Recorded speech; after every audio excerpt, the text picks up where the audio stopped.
मित्रों, ग्रंथ में और शास्त्रों में, गीता में बताया गया है, जो भी मनुष्य जिस तरह से कर्म करते हैं उसके अनुसार से ही उनका भाग्य लिखा जाता है।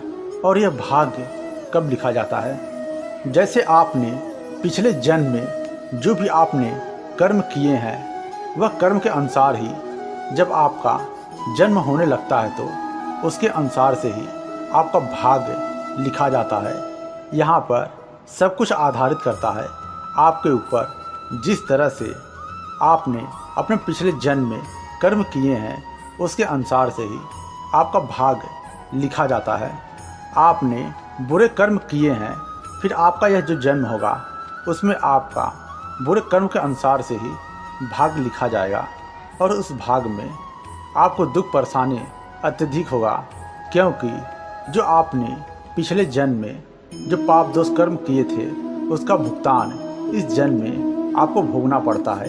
इसलिए बार बार आपके जीवन में कोई न कोई परेशानी व पाप पुण्य जो आपका पिछले जन्म का है वह आपके सामने खड़ा हो जाता है। महाभारत में आपने कर्ण को देखा होगा, वह अधर्म का साथ दे रहा था, इसलिए उस तरह से उसकी मृत्यु हुई। कृष्ण भगवान उसे बहुत समझाने की कोशिश किए, लेकिन वह अपना हठ छोड़ा नहीं और वह लगातार दुर्योधन का साथ देते रहा। इसकी वजह से उसकी मृत्यु।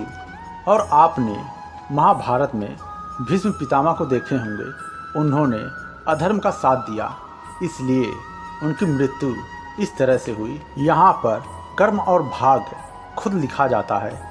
जिस हिसाब से वह कर्म करते हैं उसके हिसाब से उसका भाग्य लिखा जाता है।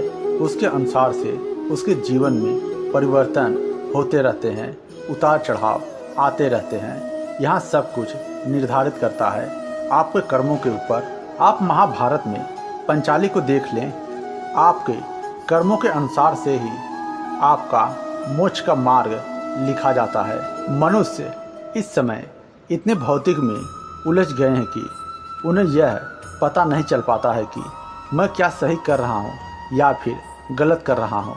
वह सिर्फ अपने फ़ायदे के लिए वह गलत कर्म पे गलत कर्म करते चले जाते हैं, लेकिन इसका परिणाम आगे चलकर उन्हें भोगना ही पड़ता है। क्योंकि कभी भी आपका जो कर्म है वह कभी भी आपका पीछा नहीं छोड़ेगा। आप रामायण में रावण को देख सकते हैं, उसके बुरे कर्म ही उसे खींचकर श्री राम भगवान के पास ले आया, जिसके वजह से उसकी मृत्यु हुई। इसलिए कर्म कभी किसी को छोड़ता नहीं है, उसके अनुसार से ही उसका भाग्य लिखा जाता है। और अपने लिखे हुए भाग को अपने कर्म से मिटा सकते हैं, बदल सकते हैं। उसके लिए आवश्यकता है पूर्ण गुरु की, जिसके माध्यम से आप उनके रास्ते पर चलकर अपने भाग को बदल सकते हैं। और कुछ कर्म ऐसे होते हैं जिसे बदला नहीं जा सकता है। आप यशोधामा को देख सकते हैं, उसका कर्म ऐसा है कि वह कई वर्षों से वह भोग रहा है। और कभी भी मनुष्य आवेश में आकर ऐसे कोई गलती ना कर बैठे जिसके वजह से उसे कई कई जन्मों तक भोगना पड़े। इसलिए आप जो भी कर्म करें बहुत सोच समझ के करें, क्योंकि वह आप जो कर्म कर रहे हैं वह चाहे छुपा के कर रहे हैं, चाहे जिस तरह से कर रहे हैं, वह ईश्वर परमात्मा आपको देख रहा है।